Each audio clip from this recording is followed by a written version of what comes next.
Welcome back, New Canoe Nation. Hope you all are having a fine week this week. Do us a favor, go down in that lower left-hand corner, smash that share button, drop in the comments where you're tuning in from, what kind of boat you're floating out of. Got an epic show tonight with Mr. Craig Dye talking about fishing with the kids. Craig's been doing a ton of that. He's got his Pursuit rigged up tandem, so we're going to get his take on that, how he rigs up his boat, how he makes it work, and all those good things. If you missed the show last week with Anthony McNutt talking about the pivot drive, some trout fishing down in Arkansas and all that good stuff, you can always go back and watch on the Facebook, YouTube page, or any major podcast platform. Just look up New Canoes Unlimited. Without further ado, let's get the man of the hour in the house, Mr. Craig Dye. Welcome, brother. What's up, man? What's going on? I should say welcome back. This is a return guest. We had you on earlier in the year, got a little background on you and what you do, man. So if you guys miss that, go back and check it out as well. I think that was like episode 10 or something. I think we're on I think tonight's what, 34 wow now. That many? Yeah. We're cranking away, man. Cranking away. Impressive. How you been, man? Been doing good, man. You know what's awesome is college football is back on TV, and I'm a big LSU fan, and you know it's been a little rough for us, especially last year and already this year, but you know what, we're going to be okay. Coach O, I think, is going to figure it out, but college football is here. Halloween, you see Halloween in the stores now. I love this time of year, man. I love everything about it. The fish get more aggressive. They want to eat on top of it, probably starting next month. And I'm just, I'm ready for fall. Let me tell you, I'm ready. I'm right there with you, man. It's been cooler in the evenings. The temperatures are starting to cool off a little bit up here in the north. Mm-hmm. I'm starting to trend from fishing to hunting season now. Super excited to get the new Mossy Oak duck blind for my Unlimited and get out and do some hunting out of that, man. Like, it's almost deer season. I'm in the same boat, man. Like it's coming. And I'm like kind of at a battle right now because I'm like, it's funny, man. Like I got back into hunting last year. And it's just like, man, I know the fish are chomping at the same time I'm in the woods, and it's just like, what do I do? What do I do? Like, there's so many things I could do right now. But no, I feel you, man. This time of year gets me going, man. Gets me excited. It's like springtime after you're coming out of the winter, right? And you're like looking forward to the spawn and all that good stuff. So yeah, I love that all you guys are in the woods. Because when you're in the woods, I'm on the lake, and you're not out there, and the fish aren't getting beat up as much. So I kind of like it. Y'all go hunting, and I'm just going to keep fishing year round. So, I do like to hunt. I hunted back when I lived in Louisiana a little bit. Sure. I did it kind of growing up with my dad. I do miss it. I'm thinking I might be taking up bow hunting again this year. I'm on the fence. I don't know if I'm going to have the time and be able to make it work, but I'm going to try. I'm thinking about it. Well, you're not too far from Everett Park, are you? No, hour and a half. A couple hours, maybe. Go sit in his deer stand, man. Speaking of Everett Park, where's he at? He ain't in the chat, bro. I don't know where he is. What's he up to? He's busy, man. He's a busy dude. He claims that. He's probably taking a nap on a sofa somewhere. Just saying. No, he'll actually right. We'll have Everett on actually next week talking about some offshore fishing. So I'm super excited for that. But very cool. Very cool. Matt Davis in the chat says, got pheasants out your way? Absolutely. Pheasant season opens October 16th. So yeah, I'm excited about that as well. But man, let's get into it. We wanted to talk about fishing with the kiddos, man. Like me personally, I work with a shop. I'm in there quite a bit.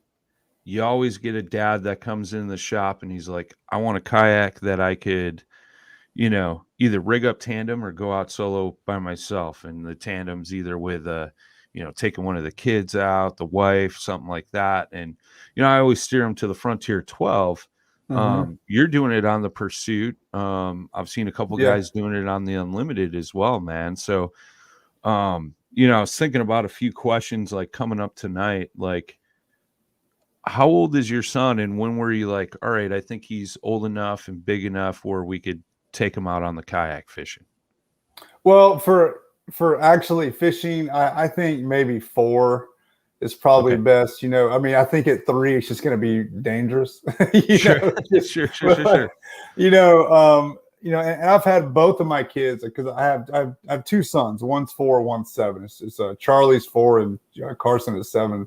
And I've had them both in the kayak when they were young, 2, 3 years old. Just put them in there, paddle around, have a good time. And, they always enjoy that.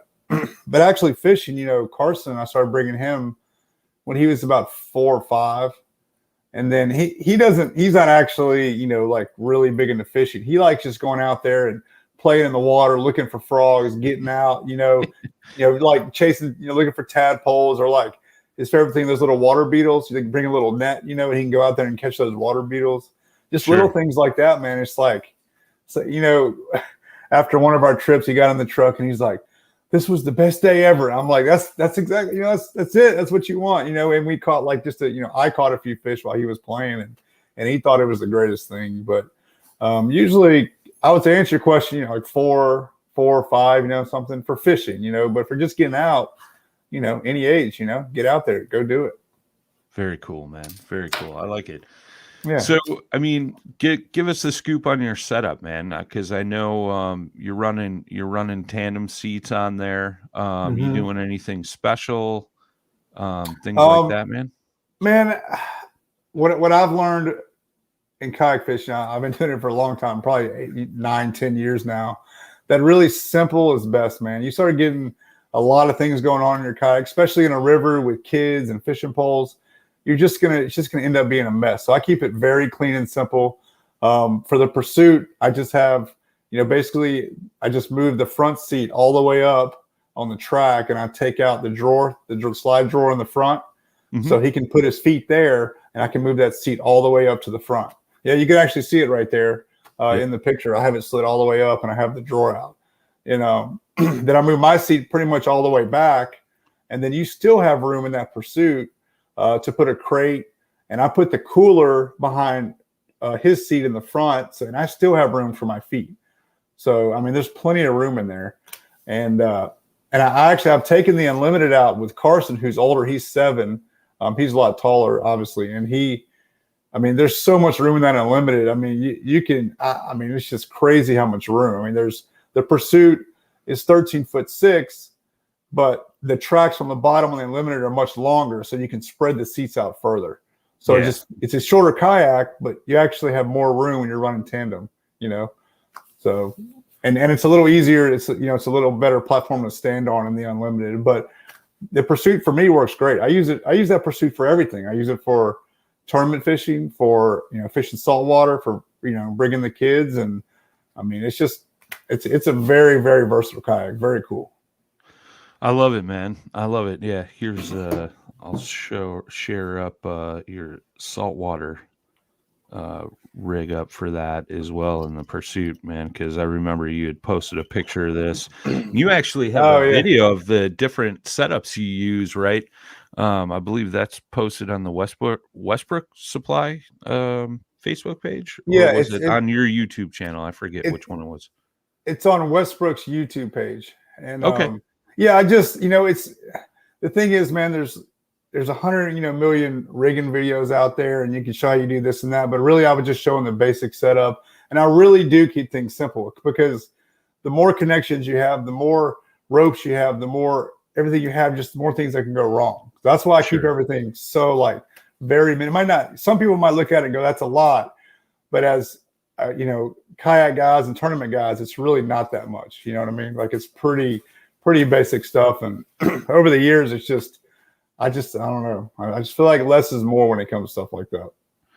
No, I totally agree, man. I had a conversation similar to that over this past weekend, and it's just like you said, less is more. that cluttered deck, man, it just drives me nuts. And I think that's why I Me too.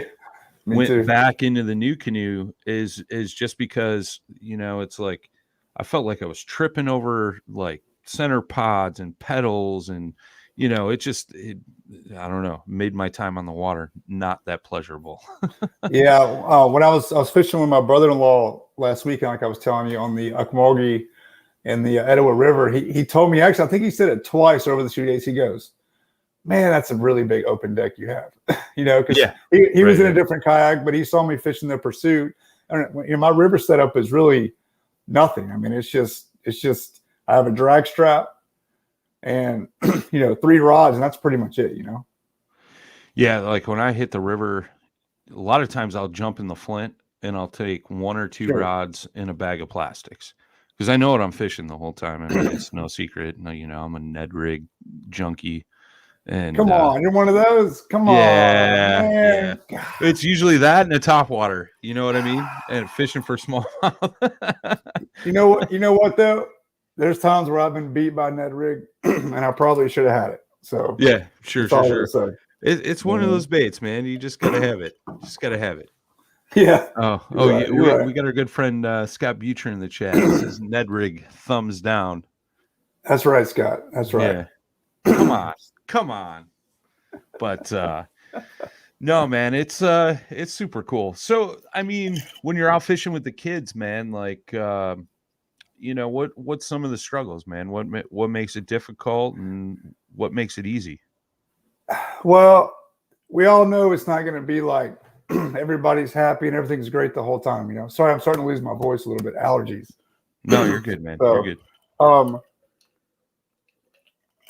The hard part, they do lose their attention, pretty quickly. So I try to make it fun as I can. We'll fish a little bit, we'll do this, then I'll go and, push the nose of the kayak up in the rapids. And he, Charlie was freaking out over that. He was loving that. He's kind of the daredevil of the 2 kids, and he's like, go faster, go in there harder, turn quicker, whatever it is. So, we'll get out, and there's a couple of creeks that feed this certain stretch of river that we like to, go down, and we'll get out and we'll walk. You can walk up, it's just a bunch of rock. You can walk way up the creek and kind of wade up it. And, I just try to keep it, I try to keep it interesting. But for, the struggles, the hard thing is just keeping their attention. I mean, 4 years old, 3 years old. I mean, if you don't catch anything in a few casts, he's like, I can't catch anything, and they get all kind of pouty. And then you're like, hey man, you want some Oreos? Like, you just keep it rolling. But snacks, see, Scott knows, just snacks, just a lot. I have, you gotta have fruit, gummy bears, you name it. You just bring lots of snacks, and you're usually pretty good. And we don't keep like regular Coke at our house, just regular Coke. So to give them like Coke or Gatorade's like a treat.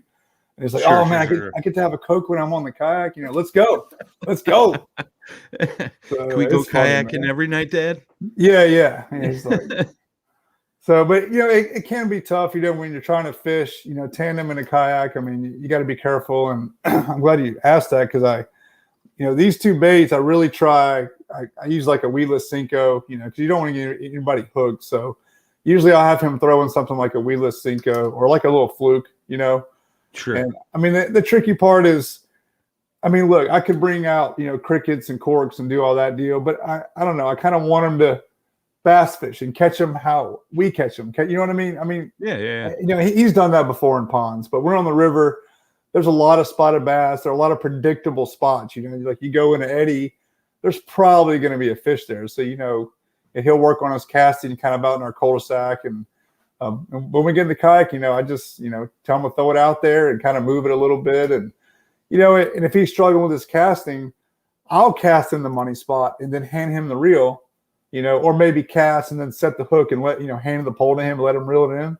Something like that. So, I mean, it can be tough, and you can only expect so much. You just go out there, try to have a good time. And I mean, if you catch fish, you catch them. If not, just enjoy the ride, Yeah, I've been experiencing the same thing with my nephews lately in the big boat, not the kayak, just because they're so little right now. And, it's the same thing, man. My one nephew, he'll see us catch a fish, and then he gets super bummed. Like, I need to cast there, Uncle Brian.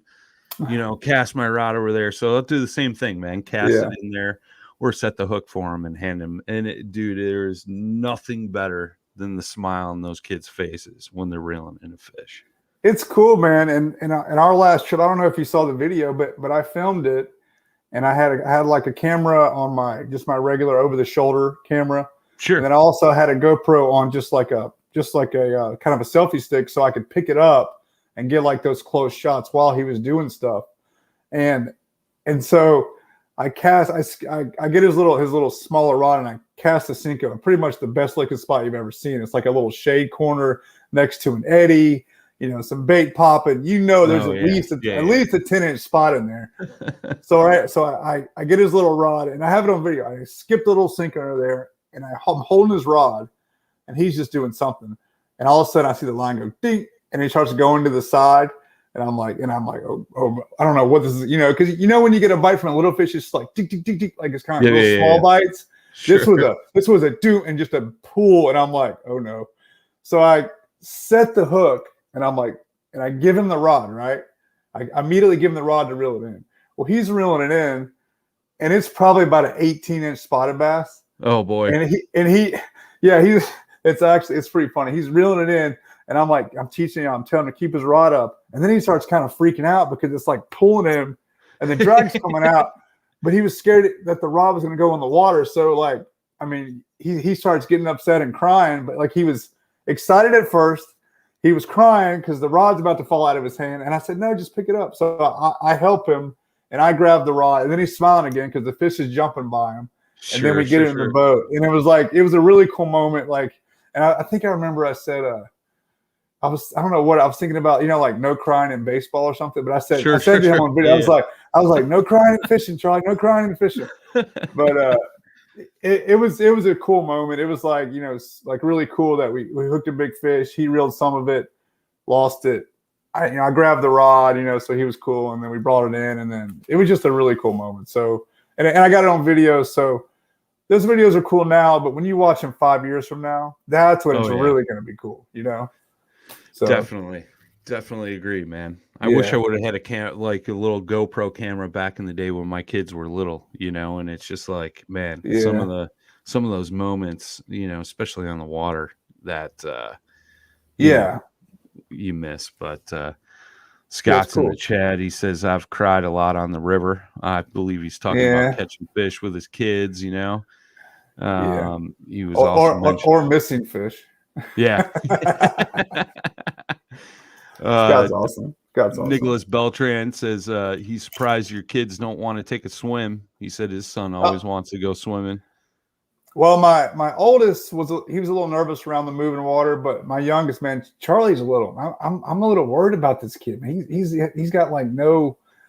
I don't know if it's survival skills. I don't know what it is, but he don't care, man. He'll just go, So it's fun. Don't worry, he'll be all right. I had the same thing with my daughter. That was my fault. I used to ride her around on dirt bikes and snowmobiles, and it was always good. Faster, Dad, faster. Now that she's it's good. I about had a heart attack when it came up time for her to get her license, and now she's been driving, and she drives like a grandma. Thank God. Wow. I was so worried about that, dude. This is going to be bad.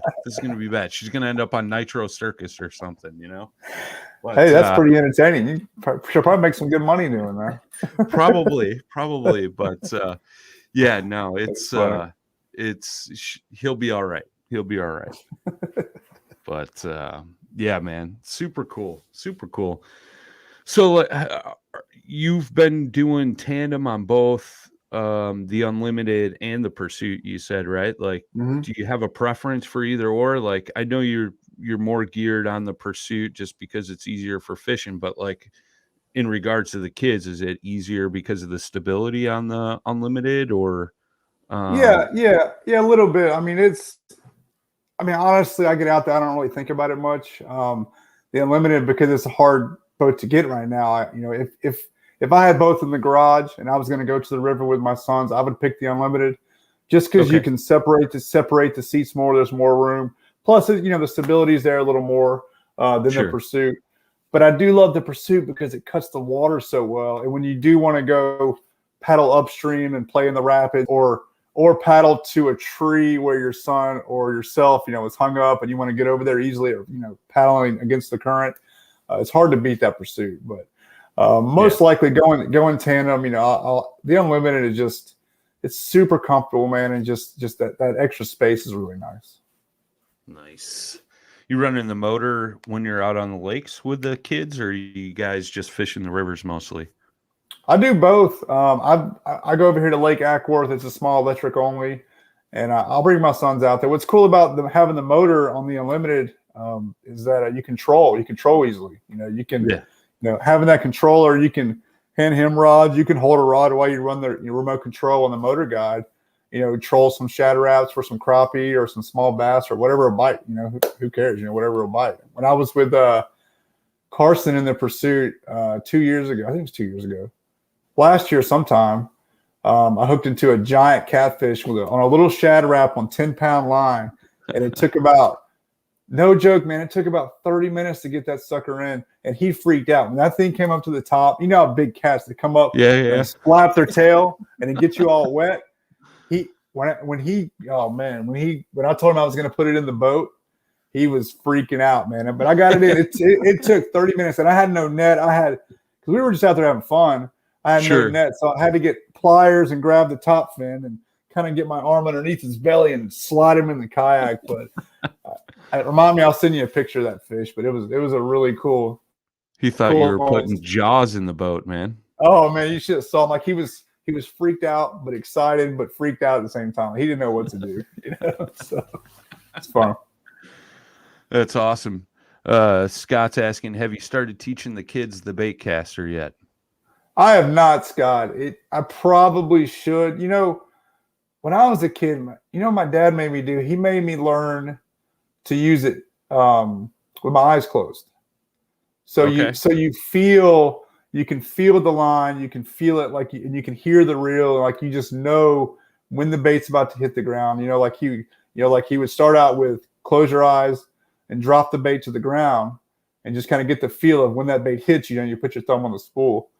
And I remember like being outside in the driveway and learning to do that. And maybe, I don't know how old I was. I feel like I'd been older than 7, but I'm not sure. But I might jump on that, Sky. Probably a good idea. Yeah, I think I didn't learn that till 16, maybe. I was always the spinning reel kid, Didn't like the Zebco 303. And then it was like the old man showed me the thumb on the spool. And I mean, back then, bait casters didn't have the brake system like they do now. And I was the king of backlash, dude. I used to get so frustrated, but I wanted to learn how to use that rod so bad because it looks so cool, casting it. And very frustrating, man, how the times have changed, certainly, with technology and stuff in those fishing reels. It's pretty crazy. Yeah, my dad had the pistol grips back then, and he loved throwing. Yeah. And he was a worm guy. He was a Texas rig, purple worm. Didn't matter if it was clear water, dirty water. The rig, like it was. There was only one color, and that's purple. And Texas rig, and that's it. Like 15-pound mono, and get to work. And it's I don't know. Things have changed, man. Right? It's crazy, man. It's definitely crazy. I see, like Scott saying, computer chips and reels. Nicholas Beltran said Zepco since I was 5. I dig it. Hey, since Scott hey, I got to call out Scott right now. 1 second. 5 Live, Scott. Let's go. Make it happen. There you go. I said it. 5 Live. Bring it back. Ooh. Come on. Ooh. I thought it was coming back. I thought it was too. Well, let's see. Anyway, we don't want to get off topic, Brian. We're going to get off topic. I got a theory. He's been hiding, and it's just going to be like this huge re-entrance into the kayak world. You're probably right. I mean, he's been doing stuff in the background. Don't get me wrong. But like as far as podcasts and everything goes, like I just have a feeling. It's going to be this huge entrance back into it. I can't wait. I miss Scott. Me neither. Hey, I'm excited.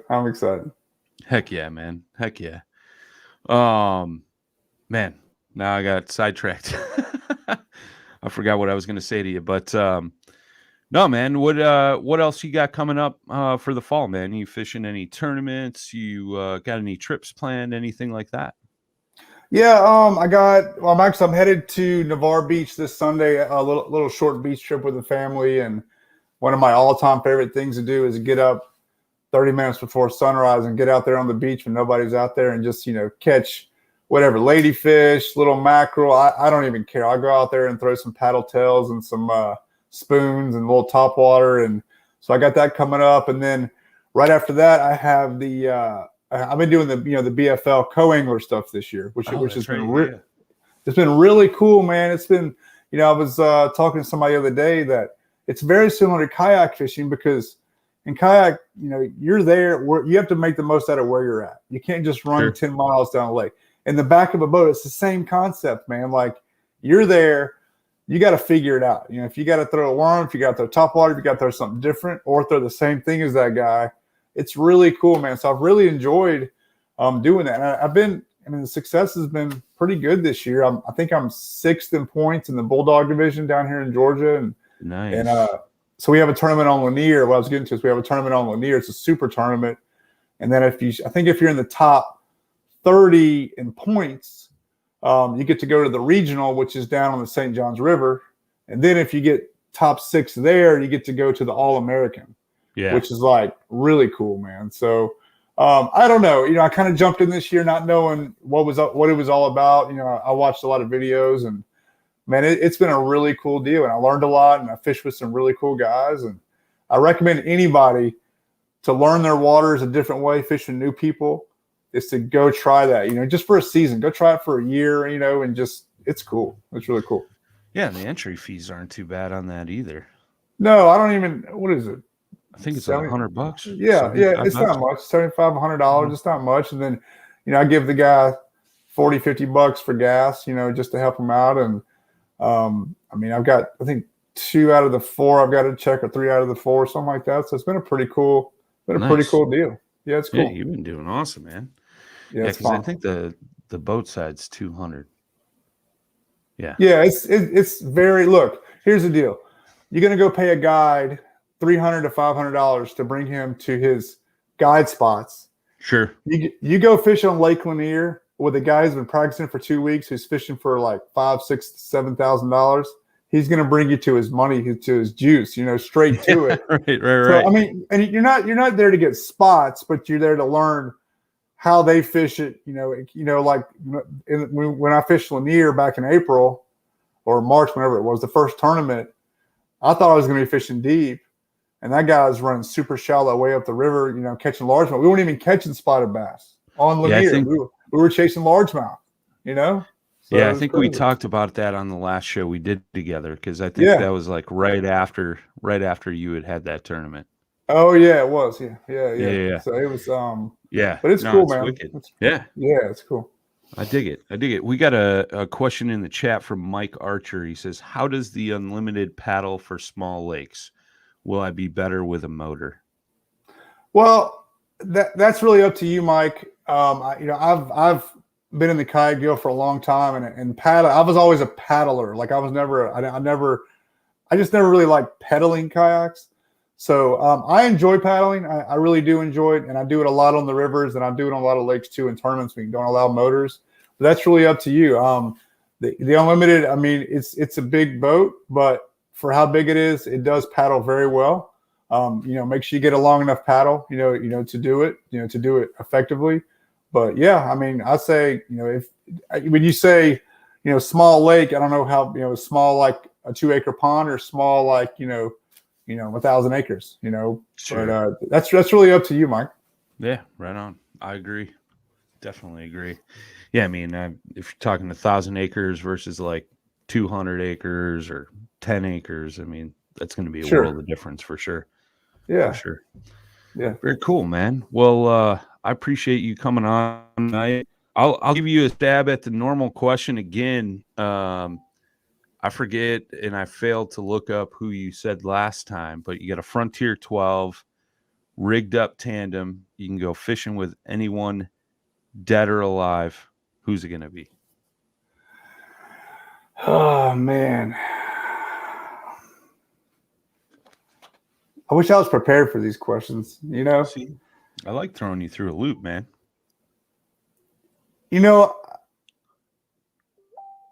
I would say my Uncle Bobby. My Uncle Bobby lives in Houston, and he, my dad got me into fishing. My stepdad, I fished with a lot of my stepdad, but my Uncle Bobby got me into tournaments when I was in high school. He had a Ranger bass boat, and I worked a part-time job. He would come get me straight from work, and we would go straight to those tournaments. And we never did that well, but he got me involved in it, and that's kind of where all this stuff started. And it's just been one crazy roller coaster since then. So, and I hadn't fished with him in a long, long time, probably 15 years. Okay. So it'd be really cool for him to come do what I do, kind of how I do it. And that'd be a really cool, I'd really enjoy that. Have it come full circle. Yeah, that was a good question. I haven't thought about that in a while. So thank you for that. Yeah. You're welcome. Yeah. You're welcome. That's cool. Mike asked how long on the paddle, and I think Matt Davis answered that question. 260 to 280 is pretty much the standard. I know. Yeah. I had a pretty long paddle. Yeah, I had a 250 I was using in my pursuit, and I got away with it, but it was still a little short for me being a bigger guy. And I just got the new canoe paddle with the fiberglass shaft, 260 to 280 for paddling around. I mean, I normally run a motor, but for those issues or those times that I want to paddle, I mean, that 250 was just way too short. So I would definitely go 260 or above. Yeah, you don't want to be reaching for the water. You want to be comfortable, and that seat is it sits up pretty high on the unlimited, so that's real important. Make sure you get that right size paddle for sure. Heck yeah. Nicholas Beltran said, how comfy are those seats?